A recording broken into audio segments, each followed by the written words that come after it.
about how we can continue to support this work and how we can be co-pilots to students who are doing this work. This panel elevating the narrative and documenting ethically. We have Dr. Stefan Bradley from Loyola Marymount, Professor and Chair of African American Studies. We have next to him Dr. Miriam Durrani, Assistant Professor of Anthropology at Hamilton College, New York. We have next to her, we have Zakia Collier, did I pronounce that correctly? Digital Archivist at the Schomburg Center for Research in Black Culture. And then last but not least, we have Dr. Ricardo Punzalan, thank you, Assistant Professor of Art of, Associate, right on.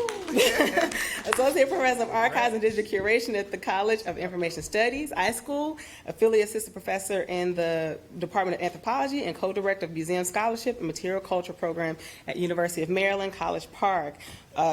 This panel is moderated today by Stacey Williams, Director for the Center of, and I think I got this wrong, Center of, Digital Scholarship. Yes, Center of Digital Scholarship. Okay, I did have that right. Thank you. I thought I put the wrong thing. Center of Digital Scholarship at University of Chicago. Welcome, panelists, and I'll let you take it from here. Thank you so much, Raquel, for the lovely introductions. I'm giving a small disclaimer here as everyone has been talking about their various identities. I happen to be a mom of 2 small children who go to 2 different schools. So at like 10 to 5, I will leap off this stage and someone may continue asking questions if we are not done at that point. So the first question that I'd like to give the panel is, as the conversations have been really dynamic, at times, sometimes very tense. So I'm wondering, what was something that each of you heard during the symposium that you know may impact how you approach your research as it relates to student activism among marginalized student populations? Are we going to go in this order? Yep, okay, yep, so we're just going to go down the list. Yeah, so I just first want to give you a context. I teach in archives and digital curation, so basically I teach future archivists.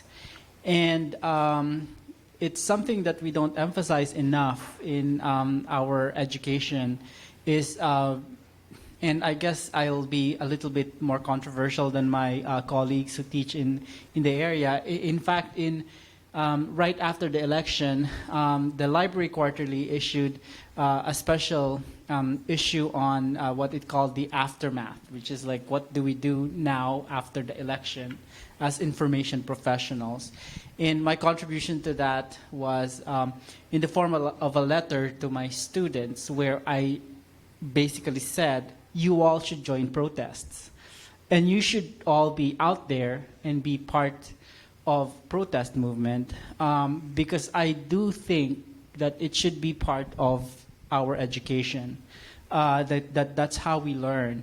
And resistance is not just something that you do on the side, right? So to me, it just resonated well with my role as a teacher. The research that I do has always been, highlighted and inspired by, like different forms of resistance and how do we resist. And so I just don't think that I bring it well enough into the classroom in terms of telling my students to be out there. And so I do think that archivists should be out there, and that we should be part of resistance and protest movements, because I just think that in our field, people like to just put us in, usually the basement of our institutions, processing materials, and then in effect experiencing secondary trauma from the things that we see, and never really act on all these events in person. So for me, again, just highlighting the fact that we all need to be out there.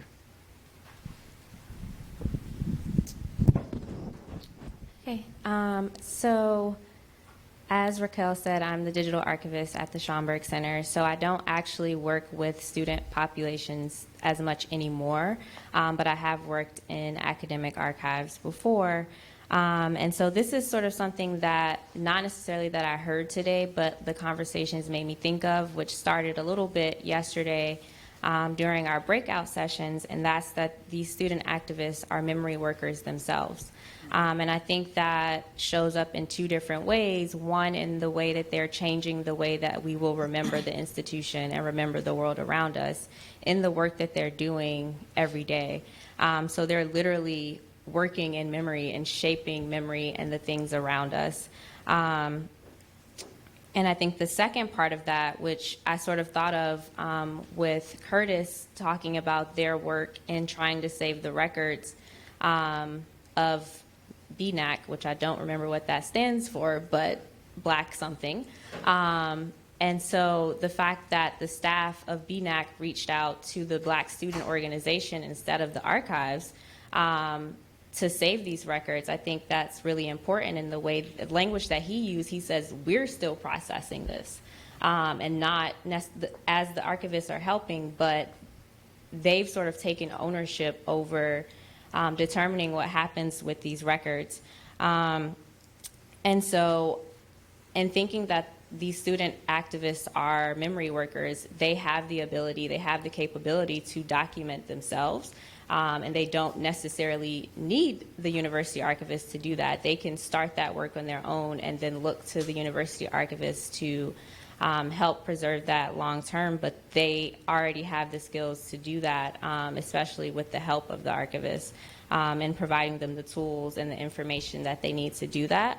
And it also just sort of made me think about what has happened to the role of like the historian in these groups, or the historian / archivist, because like I've been a part of student groups in grad school, and like that role wasn't even there anymore. And I think I served that role because I'm always an archivist 24/7. So like I still have all the stuff on my Google Drive, but largely who is responsible for that? So that's just some thoughts that I had throughout the day. Hi, everyone. I am a little bit of an interloper in here because neither am I obviously a student activist, and I'm also not an archivist. I'm an anthropology professor. But what I have been thinking about all day is that my activism started after 9/11 when I was attending the University of Arizona, and there was this huge shift that I felt at that time in terms of how me and my family and my friends were being treated, and the faith that I had been a part of for my entire life was being depicted. And I started writing for the paper. We were doing all kinds of organizing on campus, and none of this has been documented.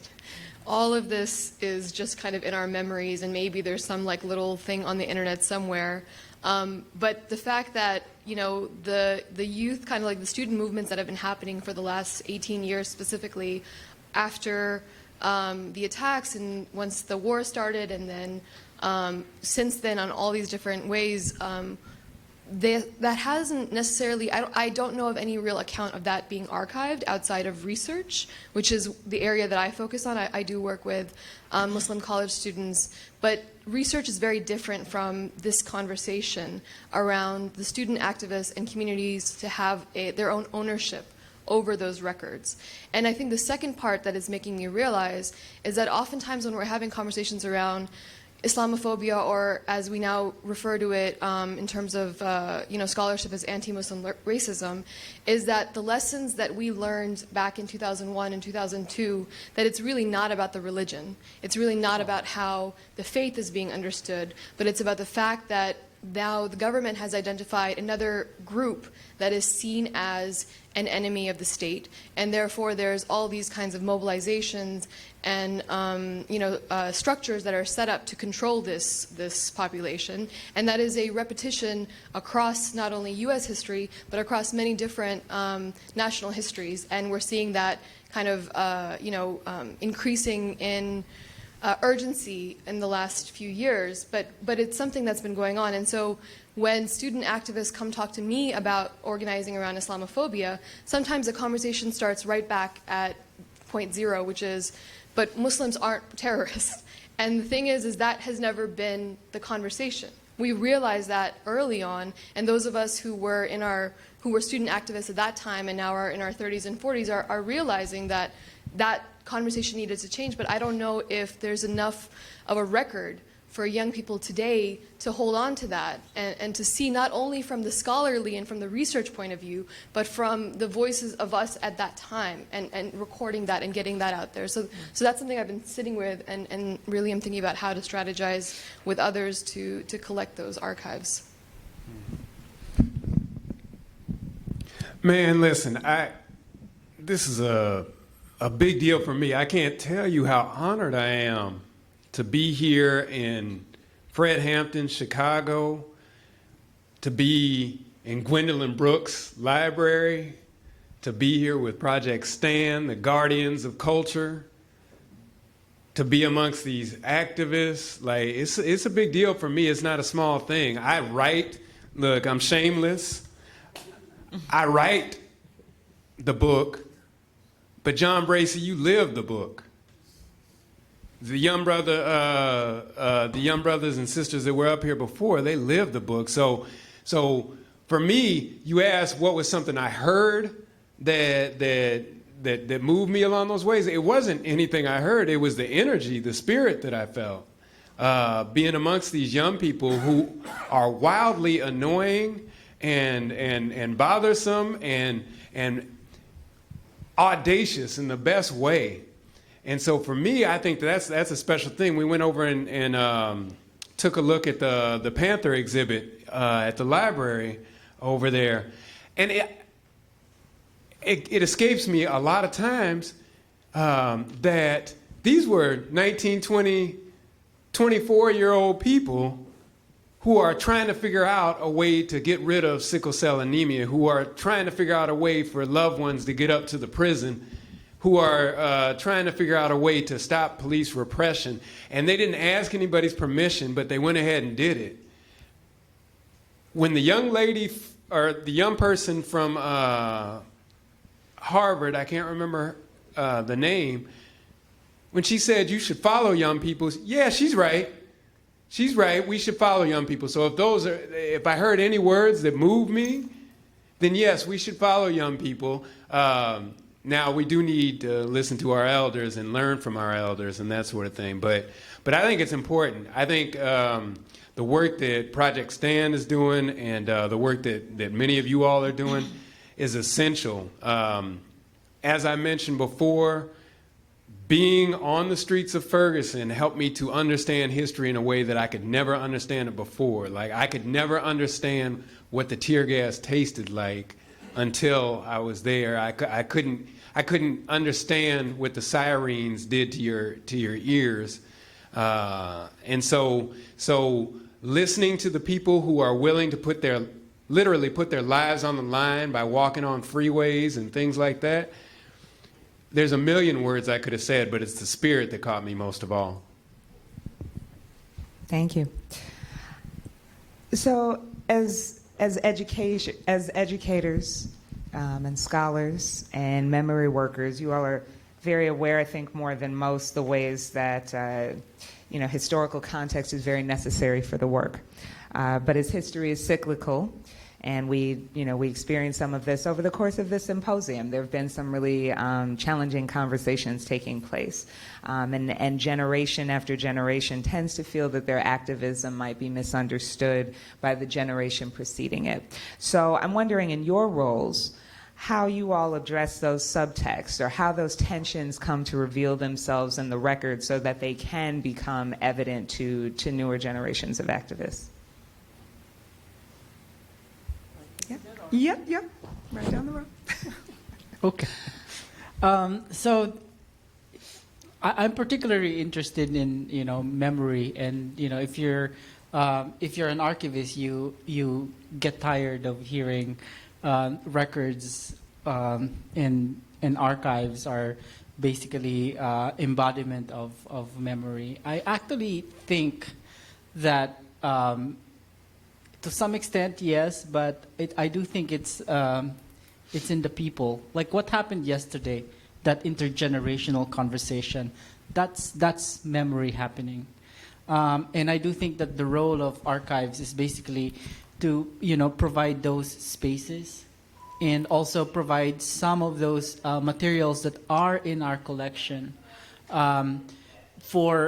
to trigger some of those kinds of conversation. And not necessarily for me, in academia, we go through this kind of cycle of what's fashionable to talk about. But I do think that important events and important achievements rest in people's memories, right? And I just think that sometimes we like to, but there is also such a thing as, remembering something that you did not experience, right? Like very far back in time, let's say the Civil War, you commemorate that, but you were never there. And then you have recent memories where, you claim that you somehow remember it, but I think the important thing is that when people are alive and who were there, that we engage with those people, we engage with them, and then let that be part of the record, right? So I do think that what's happening for the past 2 days in this room is putting those things as part of the record, right? And the question of memory is like far larger than we think and we claim, and the role of archives should be appropriately understood, right? Many of my colleagues hate me when I actually say that we're not really vanguards of memory. What we have there are they're objects, pieces of paper, artifacts. And I do think that memory work is out there with the people, and that's why I encourage archivists to be out there and to be with the people and experience that memory.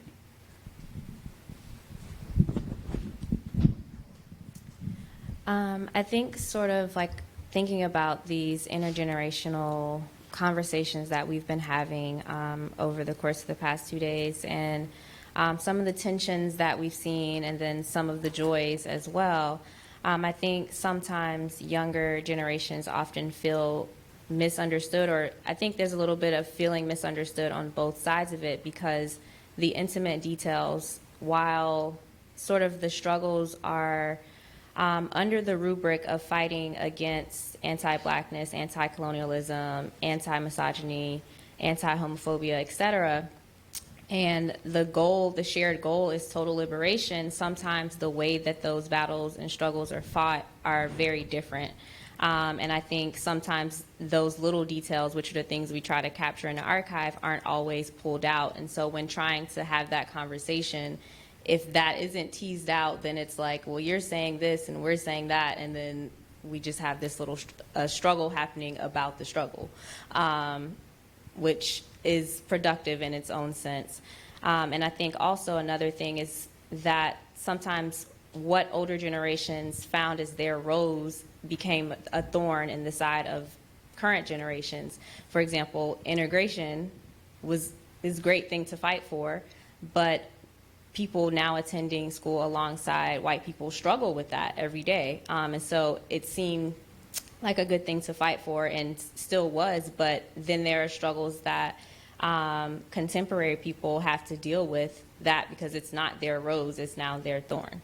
And so I think the way that sort of shows up in my work and the way that I try to make that evident is through language. So through describing the sort of shifts in language that have changed over time, and making that like sort of center that like we're all fighting for the same thing, but over time, different words have come about, different terms, things mean different things. Like I remember yesterday, Jessica Liu was talking about how freedom means something different than it may have meant in the Civil War. What it means now is totally different. What I say today about freedom could look different tomorrow, depending on what happens in the world around me. So I try, like, through my description as an archivist, to document those changes in language. And then I also think creating these spaces where these conversations can be had is equally as important to sort of piggyback what off Ricky was saying, that to have these conversations where you can literally just see the tension in the language of like, oh, that doesn't mean the same thing to both of us. And that creates a space for new memories to be made, but also to discuss and share the memories that we all already hold around movement and activism. So for me, I gotta get closer. Okay. So for me, thinking about the archives and thinking about reading history with students, I'm going to give an example with regards to our current conversation around immigration and migration more generally. So an interesting thing is, when was the passport a required document for travel, right? When did that come about? And one of the histories of the passport has to do with about the mid-19th century, when British colonial subjects who were living in India wanted to move to Canada, which was also part of the British colonial empire, and work. They wanted to, so they did. So they got into a boat and they sailed to the western side of Canada, and they landed and they wanted to get jobs. And the people that were living there at that time, who were white British colonial subjects, found this to be very upsetting. They did not like them coming. And this conversation started of what is the documentation they need to get permission to come there. Because prior to that, the people who had the ability to move freely in the world were, especially within these particular territories that were occupied by the British, were largely white people, right? European descendants of various kinds. And those who were racialized, those who were not white, were largely shipped by the British or by other white colonizers to various places, including obviously North America and South America.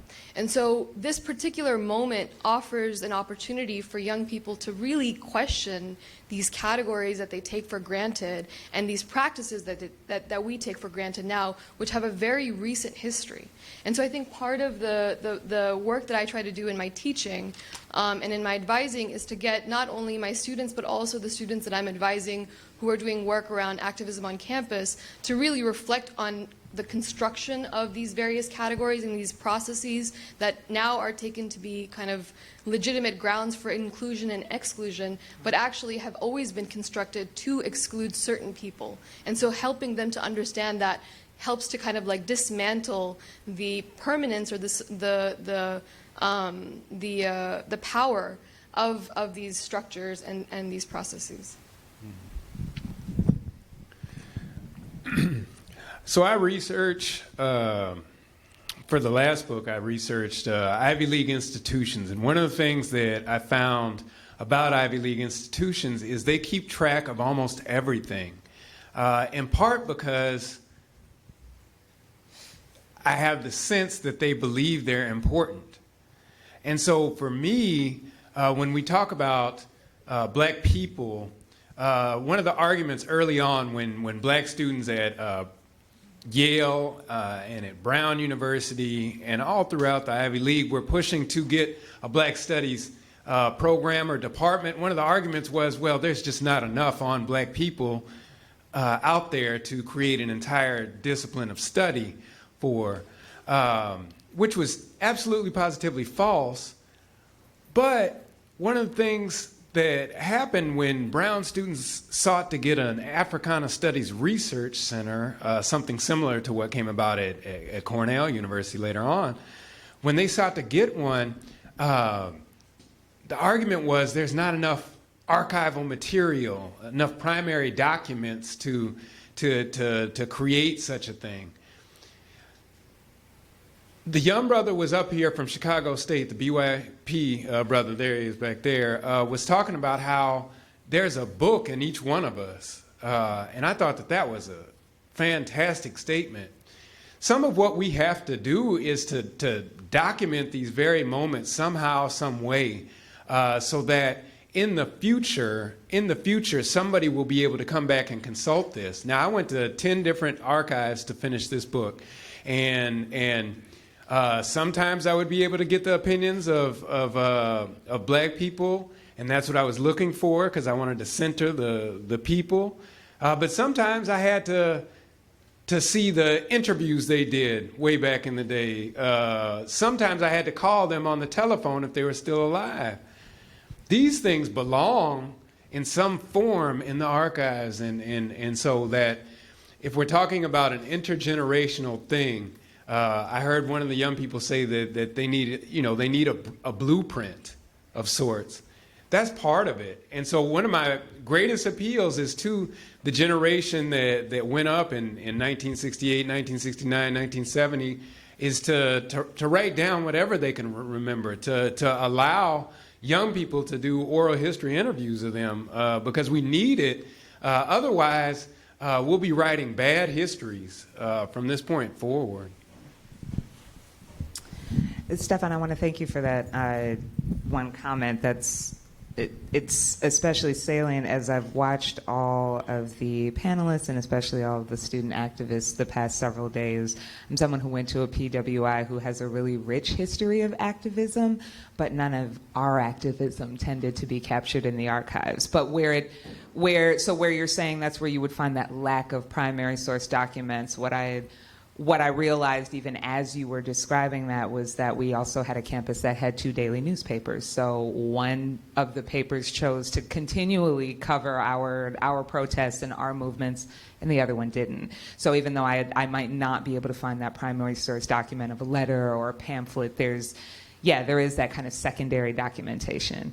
But that actually leads me to my third question for the panel, and that's, So given that you understand the importance of this context, what is something that all of you who have worked with archival records think that it would be important to share with activists of all generations as far as their historical legacy and what they leave behind? I hate to be always the first.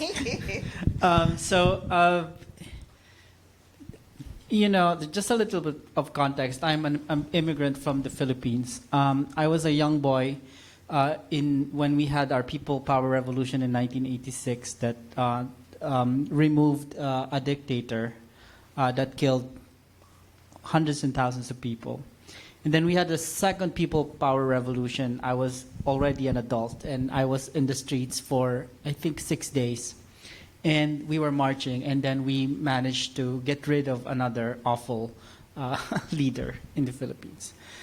And over the years, I realized that it never ends.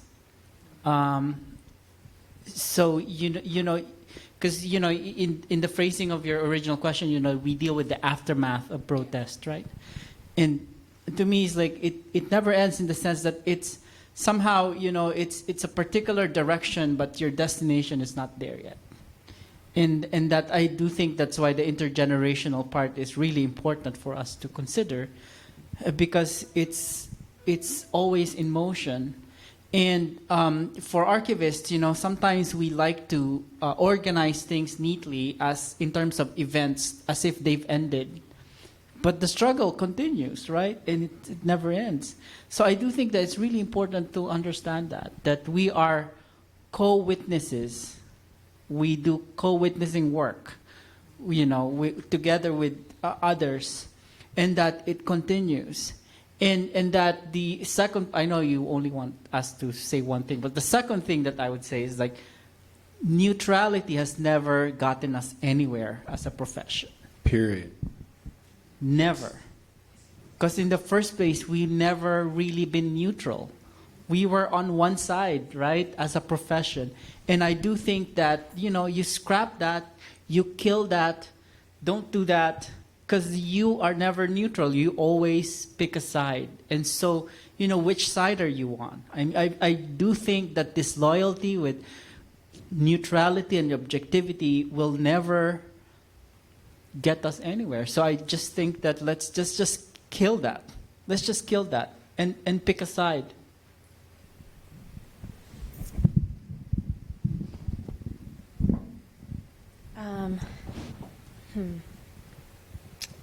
And this is directed to activists, right? Well, directed to you all, sorry.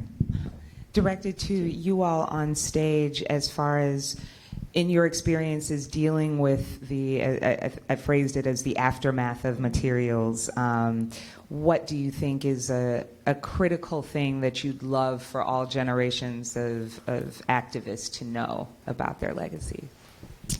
I think something that's important to know is that, like you said, Ricky, that the struggle doesn't end, but these sort of individual protests or these individual movements do.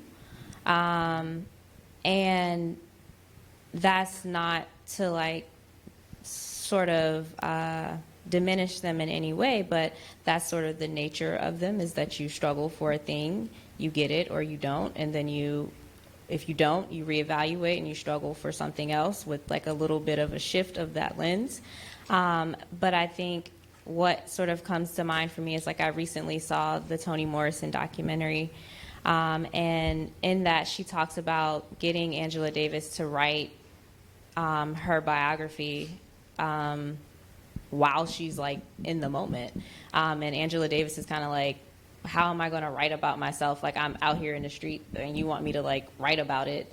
We're not done yet. And Toni Morrison talks about like what you're doing is going to end, but your record will last. And so I think what's important, I think that right there, like I don't need to restate what Toni Morrison said, because what Toni Morrison says is what she says, and that's facts on facts. So it's just like, document yourself, because that's what lasts and that's what the next generation has to look at. And that's what you have to look at in order to sort of see how you survived. And I think that's equally as important, to look back, and when you think back, to be like, to sort of see your own accomplishment, not just like the successes, but like the individual parts of how you survived are just as important. So yeah, that. So I'm thinking about transparency in the struggle that people face as they're going through it. And is it not working? Oh, sorry. Is that better? Okay. And how to actually maintain that within the archive. And I think about, you know, when I read Audre Lorde's work, and I think about her kind of constant self-reflection on how hard it is at the same time that she's putting that work out there and putting herself out there, and how to make sure that that transparency comes through, is something that I think all of us who are doing different kinds of activist work at different levels can record and make transparent for the future.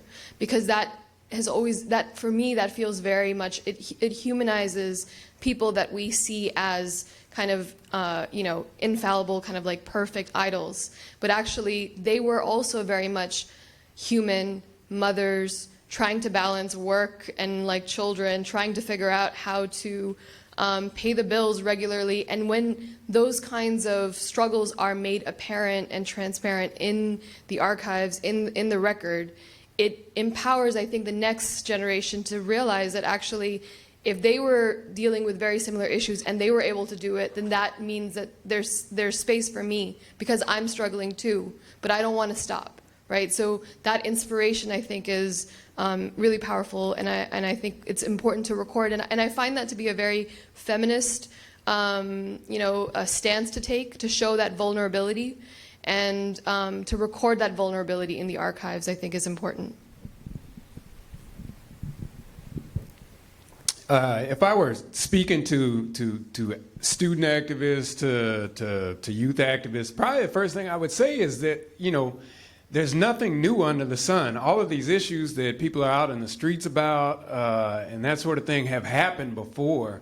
And so that leads me to the next thing, which is we have to study. It's important to if we're going to talk about colonialism and imperialism and gentrification versus urban renewal or whatever, we have to read and study first. Next step is to say something about it, to have enough courage to say something about it, and that's I think a tough thing. But the final thing is to struggle.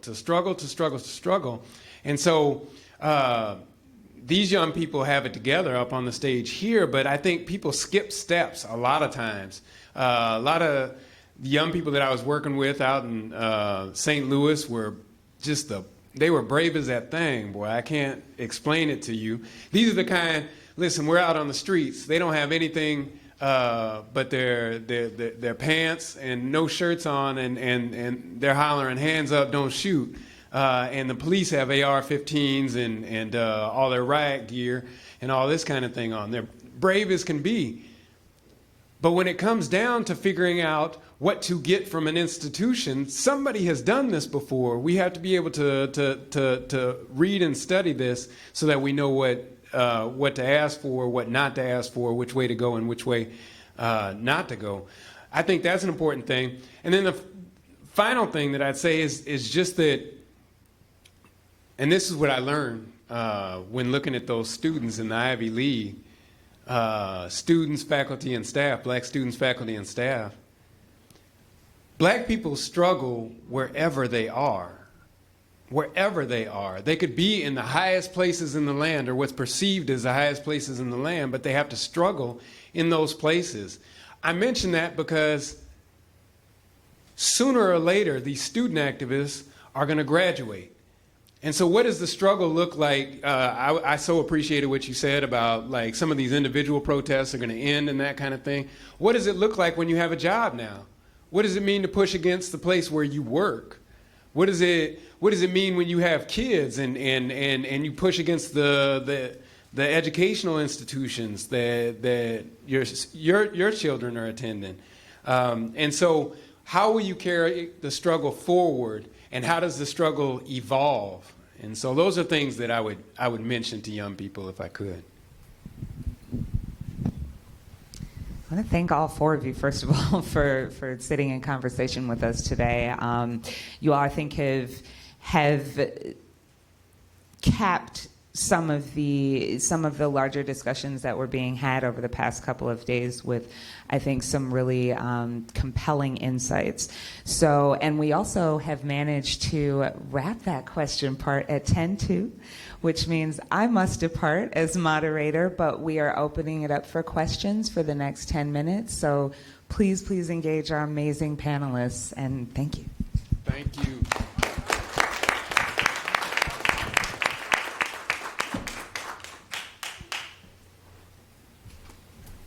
Oh, you're literally leaving. I'm literally. She's hopping off the stage at 10:02. So, questions for our panelists? Not fully a question, it is a slight clarification I would like to add, and I really appreciate hearing from all of you, and I will say, as an archivist at UIUC, I do not make excuses for the fact that we have not served the student body and even the community as well as we should have. And it has been very, especially having 50 years of stuff dumped on my desk, it has prompted me to go to the directors of the cultural centers, even the past, to find out what exactly happened for it to take this time for you to finally give us your stuff when the house is falling down and you literally didn't have a choice. And we were very appreciative that the Black Sister Revolution contacted the archives, but when they came to the house, there was a team of archivists that came with their Hollinger boxes and everything as well. And it has taken us a lot longer to process it than we would like to. But we are working diligently, and it has been, and the archives have been working very hard to process it. And we've had the Black Sister Revolution come and volunteer, and my colleague Anna Trammell, who left the university, also worked very hard to raise some money so that these students weren't just volunteering their time, but they were actually getting paid for their efforts. So I just wanted to kind of add that in as well. But I appreciate you bringing up that point because it is true that there's a lot more that we need to do. And while I'm working very hard, I have also asked my supervisors, can I get more help because this can't all fall on one person. So in turn, they did give me an intern this year. So we are doing our best, but we have a lot more work to do. But thank you for calling us out because we need it. Well, thank you for clarifying. I definitely didn't mean it as a call out, more so to sort of highlight the ways that the student activists are being involved in their own memory. And I think I sort of knew that you all were more involved, but, you know, based on what information Curtis gave during the panel, like I didn't know that. But I'm really happy to know that you all are getting the funding to pay them because that's a problem we already have in the field. So we don't want to invite activists into that space and then not pay them for their labor. But yeah, I just think that this entire case is a beautiful example of the ways that students and archivists can work together. And so I just really wanted to highlight that actually, because I think it's great, the work that you all, you as the archivists are doing too. Do we have any other questions? I guess it's more of a statement than a question. To your point, Dr. Bradley,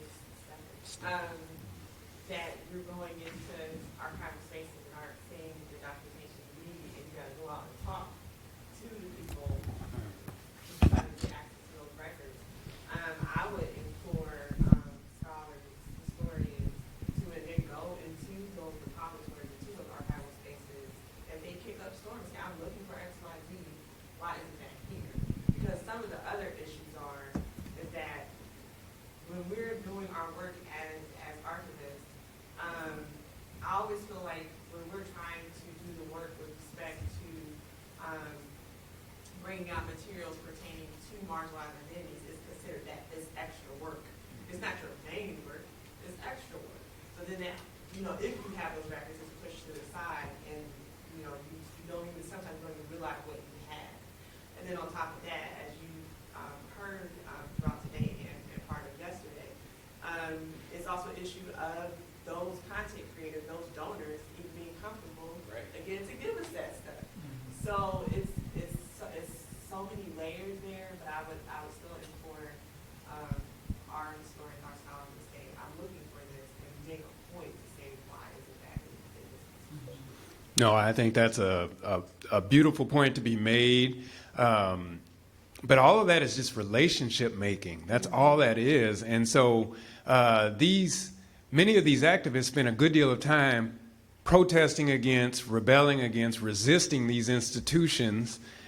And now, we need them to give something back to the institution. And that's it's a tough play. It's definitely a tough play, but it can be done. And so I always said that archivists and institutions have to recruit these papers of activists, of people who were opponents of the institution. They have to recruit these people the same way that the basketball coach recruits the ball players. And that is, it's small relationship stuff, like having them, just spending the money to have them come in and talk about their lives and appreciate them for a little while. I think that's an important step. But another thing that happens is the accessibility of these materials, which is another thing. I had the most beautiful time at the Schomburg Center for these last 15, 20 years. As soon as I got past the metal detector where they stripped me naked and took my pencils and everything else, I had a wonderful time. But I love the Schomburg once you can get past that part. Now, if I were a lesser person, I'd be like, man, let me just go out and go to Mama Spoonbreads or something like that, because I can't deal with all of this. There has to be a feeling of this belongs to us too, though.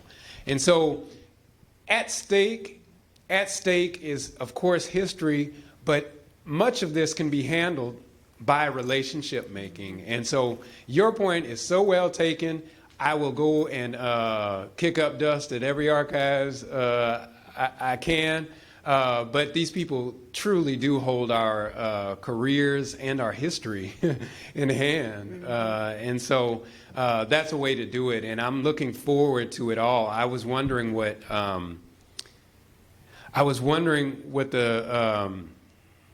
what will be said about the young people's efforts today, 30 years from now. Like, what will be said? What will we be able to write? And who will be in charge of saying what's important and what's not important? And so I'm fascinated by the whole idea. For the longest time, student activism was a white face protesting the Vietnam War alone. And thank goodness there's been a shift where we put John Bracey's face on it, and James Turner and Catherine Ogletree and all these kinds of people's face on it. That took the effort of archivists and progressive-minded scholars to do that. So, Can I just second that? I really like that point of relationship building. My own research looks at access to archives by Native American and indigenous communities. And if there's anything that I learned from this research, is that the necessity of building relationships.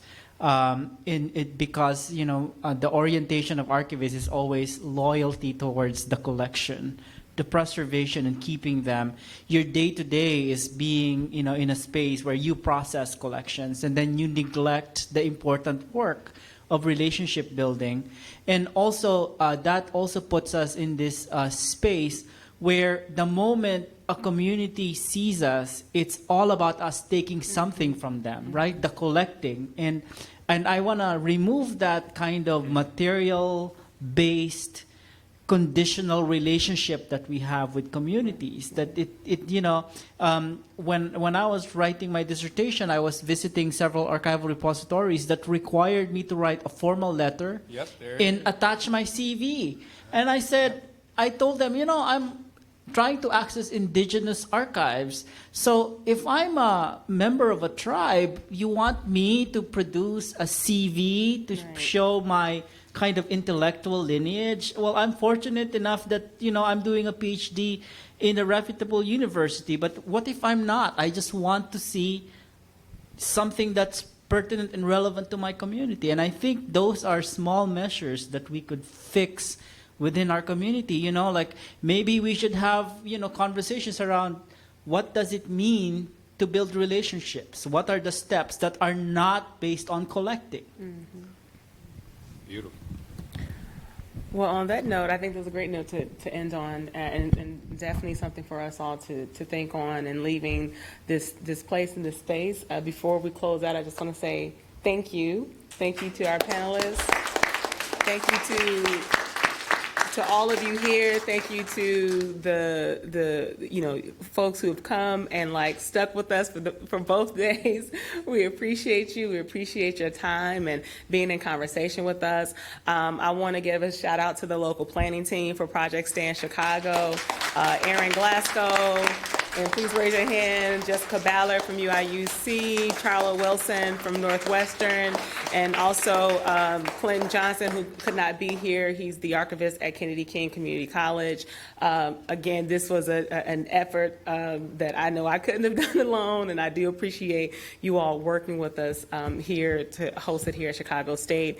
As we leave this place and go on and go back into our home communities, I hope that these conversations remain with you. And remember, at some point, we're going to be looking back on the work that we're doing 30 years from now. So I hope that we remember to reach back to the young folks and to continue to be their co-pilots in the work that they're doing, and to continue to have an open mind and open heart to be progressive in our thoughts and remember what it was to be young and to be patient with those that we would have to kind of bring up when we are in the next steps of our lives. And so also too, I want to encourage us all as archivists, as cultural memory workers. I think one thing that we don't do often enough is to document our own work as well. So I want us all to leave this place and thinking about how can we do that as well, even if it's writing a few sentences a week at a time about what you did in this work. I think that's a good start. And on that note, I am going to say Bye. Have a good weekend. Have a good, safe journey back to your home communities and your home institutions. And let's keep this conversation going. And the last thing, Project Stand Symposium 4 will be in Arizona, University of Arizona, next year, February 27th through 28th. So definitely check out that last forum if you can. Thank you. Thank you.